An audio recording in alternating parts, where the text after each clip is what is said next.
Маленький мальчик из поселка Сосновый Бор, расположенного в глухой части Уральского хребта, исчез в одно зимнее утро, когда вышел поиграть на свежевыпавшем снегу.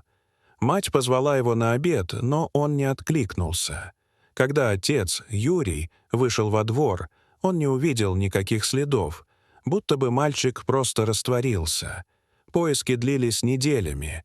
Участвовали местные жители, спасатели, полиция. Они прочесали леса, замерзшие болота, проверяли каждую постройку, но безрезультатно. Мальчику Артему было всего 5 лет. После его исчезновения все будто застыло. Дом семьи выглядел так, будто в нем остановилась жизнь.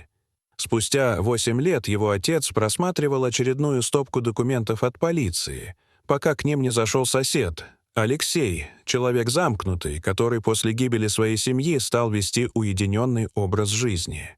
Он сообщил, что из-за ночной метели забор Юрия снова упал на его участок.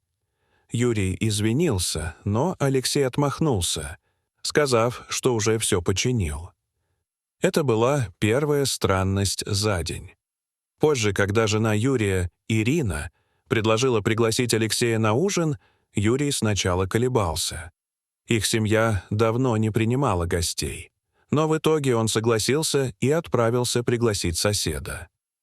У дома Алексея никто не откликался, но из заднего двора доносились звуки, будто кто-то забивал гвозди.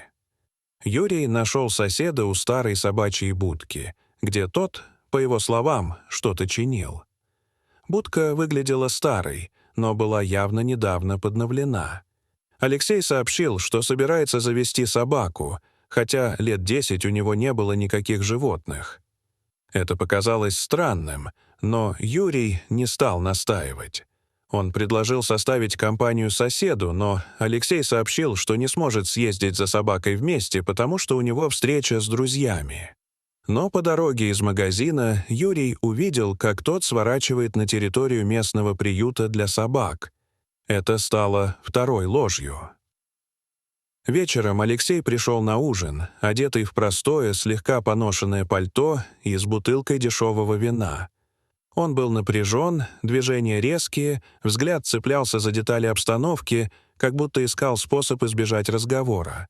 Когда речь зашла о его новой собаке, он опустил глаза в тарелку и ответил коротко.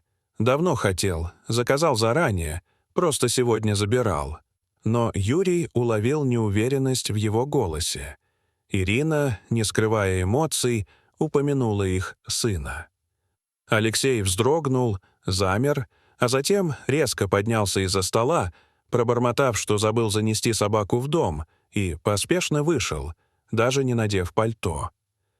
В дверях он столкнулся с настороженным взглядом Юрия, но ничего не сказал. Прошло около часа. Алексей не возвращался. Пальто все еще висело в прихожей. Юрий решил отнести его. Подходя к дому соседа, он заметил, что на дворе тихо, ни следа Алексея, ни света внутри.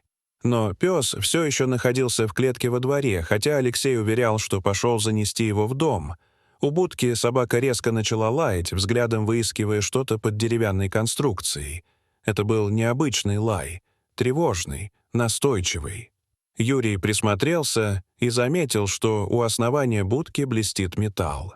Присев, он обнаружил металлическую ручку, едва заметную на фоне древесины. Паника поднималась в нем, но он взял себя в руки и набрал Ирину. Та, услышав о находке, немедленно настояла, чтобы он не лез внутрь. «Подожди, пожалуйста, я звоню в полицию. Обещай, что не будешь геройствовать». Ее голос дрожал, но был тверд. Юрий пообещал, но в глубине души уже чувствовал, то, что скрыто под этой будкой, изменит все. Пока он стоял у будки, крышка начала подниматься, и из-под нее выбрался Алексей. Он был ошарашен, увидев Юрия. Когда тот начал задавать вопросы, Алексей достал пистолет и потребовал, чтобы Юрий спустился в подземелье. Завязалась борьба, в ходе которой Юрию удалось выбить оружие, и они подрались. В этот момент подъехала полиция. Алексей был задержан. Когда офицеры заглянули в бункер, оттуда вышел мальчик. Испуганный, с пистолетом в руках. Он направил оружие на людей и закричал: «Папа, я их защищу!» Юрий и Ирина не могли поверить. Это был Артем. Они начали с ним говорить, показывать фотографии. Он был растерян, но после нескольких минут они обезоружили его. Артем провел 8 лет в подземелье, веря в тщательно сконструированную ложь. Алексей внушил ему, что мир разрушен, страна оккупирована, а все, кто попытается попасть внутрь, — враги. Бункер был оснащен всем необходимым — запасами еды, книгами по выживанию, макетами оружия, тренировочными схемами. Мальчик ежедневно выполнял упражнения, отрабатывал действия в случае вторжения, учился бесшумному передвижению и стрельбе по мишеням. Алексей заставлял его читать старые армейские уставы, убеждая, что однажды он станет частью сопротивления. Психика Артема постепенно адаптировалась к этой вымышленной реальности. Он воспринимал ее как единственно возможную. Он никогда не видел других людей, кроме Алексея, и полагал, что все снаружи — сплошная зона боевых действий. Когда врачи провели первые обследования, они обнаружили серьезное истощение, дефицит витамина D, признаки социальной депривации. Несмотря на строгий режим, Алексей не причинял Артему телесных повреждений, лишь изолировал его от всего остального мира. Следователи позже установили, что похищение произошло внезапно. Алексей выманил мальчика конфетами, заманил на свой участок и усыпил. С этого момента началась его паранойя, трансформировавшаяся в полноценный психоз. В бункере были найдены блокноты, где Алексей описывал свою миссию — воспитать нового сына, защитника и продолжателя рода. Он обставил все так, будто спас Артема от гибели, а не украл его у семьи. Эта ложь, повторяемая ежедневно в течение 8 лет, стала для мальчика реальностью, с которой теперь ему предстояло расстаться. Семья воссоединилась, но путь к восстановлению оказался не менее трудным, чем годы поисков. Артем почти не помнил родителей. Его воспоминания были размыты и перепутаны с вымышленной реальностью, которую внушал ему Алексей. Юрий и Ирина каждый день приходили в больницу. Они приносили старые игрушки, книги, альбомы с фотографиями, в которых Артем был запечатлен еще малышом. Они рассказывали о его любимой еде, о прогулках, о друзьях. Он слушал, но будто через стекло.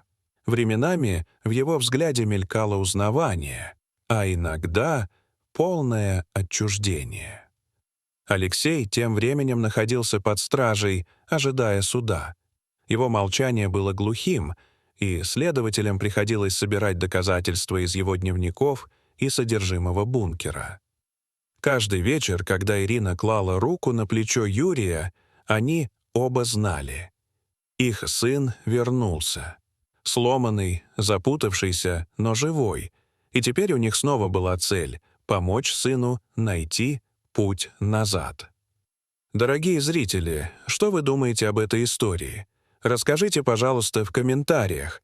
А если вам понравилось это видео, то ставьте лайк и подписывайтесь на наш канал. До свидания.